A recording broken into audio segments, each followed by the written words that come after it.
Okay, so I basically, it's a long story short, so I'm going to try and not baffle. So why am I talking about this now is kind of it interlines with my very first ketamine infusion therapy, where I had this, call it epiphany. I personally called it a spiritual awakening. It was a message from God, where I kind of made this promise to God.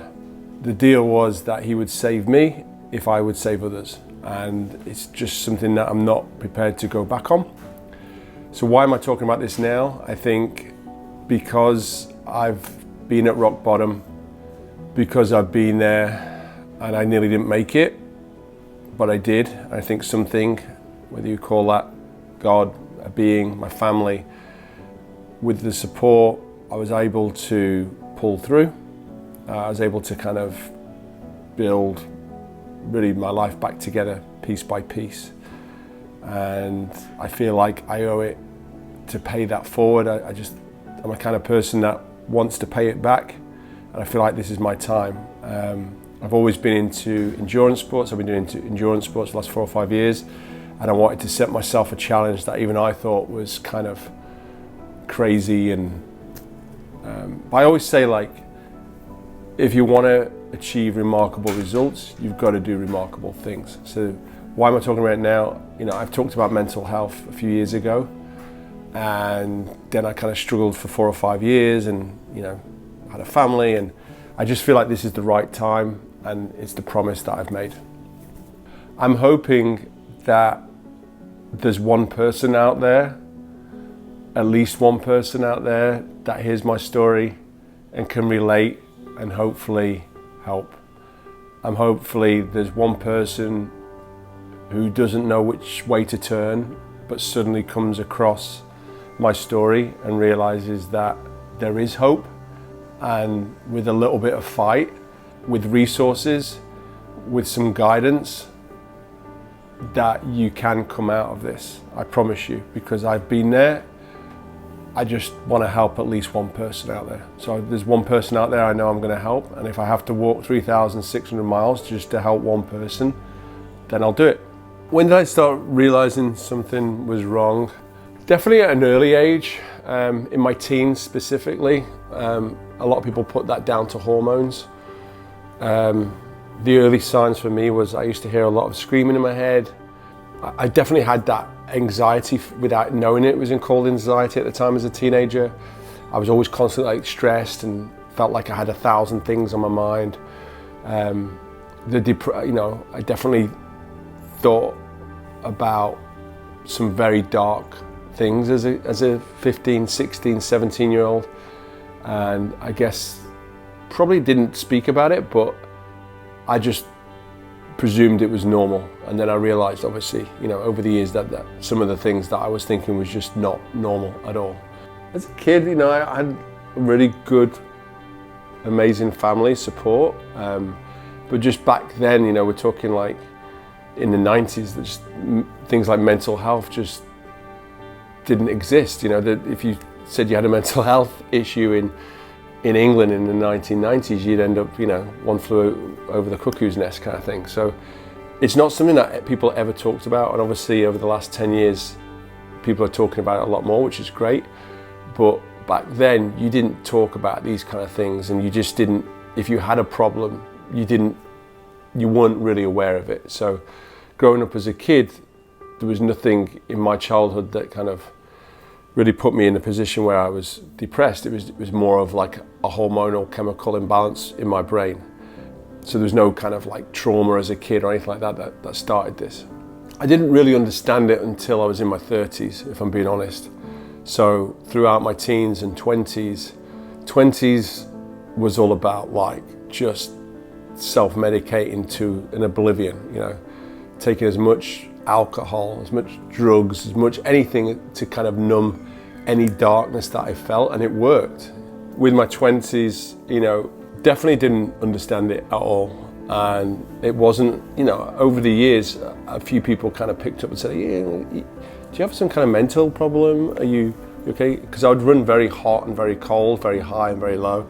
I would stay awake for days upon end, and then there was weeks there where I wouldn't even get out of bed or want to get out of bed. Without knowing it, I think my early 20s, I'd picked up an addiction to alcohol. Going into my late 20s, I was half a bottle of vodka by 10 a.m. and I'm what was called a functional alcoholic, where nobody knew I'd been drinking. I used to hide it very well. Chewing gum, aftershave, in my orange juice, whiskey in your coffee, that kind of thing, and anything just to kind of give me that light in that darkness. And I just presumed that's how everybody was. I didn't want to say that I had a problem, because I just presumed that that's just how it is. That's just my lifestyle. That's just who I was. Living with it, obviously, over the years has just felt like a constant.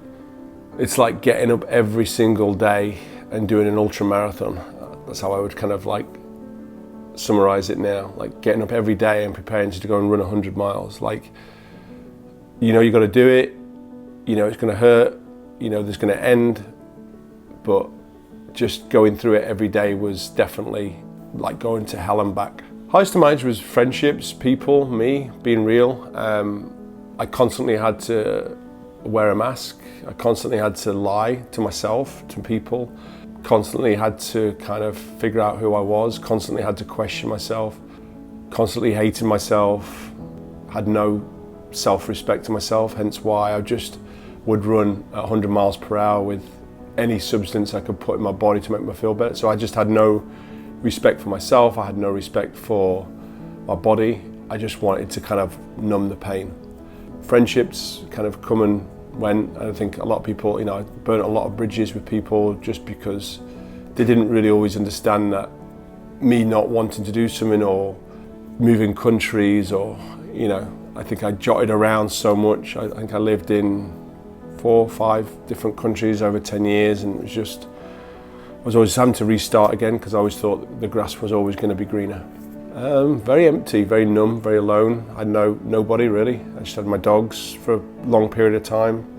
Had some good friends over the years, who have kind of come and gone, but like I said, most of those I'd self-sabotaged the friendships by either leaving, not keeping in contact. Yeah, just generally self-loathe, self-hate. Okay, diagnosis. So single-handedly, without a doubt, it was my wife that saved my life. There's been a couple of times where in the early days she'd kind of questioned, are you okay? Is there something wrong with you? So my wife was obviously what brought this all to light. At the time we weren't married, but we were, she just generally wanted to help me and cared for me and wanted me better, and obviously had to word it, as she would say, walk on eggshells with me. But yeah, so that was pretty much, she was the person who brought this whole to light. I always thank I had a dog at the time called Mika who saved my life. On the instance when I did try to kill myself, it was my dog that kind of jumped up on the bed and made me realise what the fuck am I doing, basically. And I went and I went and spewed up the I can't remember how many, 20, 30 Chinese sleeping tablets that I took at the time. But then when I moved to America in 2015, I met my wife. And, over the course of the first 6 months, she just started to kind of ask a few questions, and then she basically politely said, she thinks that I might, and a few people had mentioned that they thought I might be ADHD or I might be bipolar or I might be, I might have some attention, deficit. I was never at school. I was always like thinking of something else when somebody was talking to me. I was always thinking of 20 different things, at the same time. But like I say, it was my wife who really kind of started to put the pieces together for me.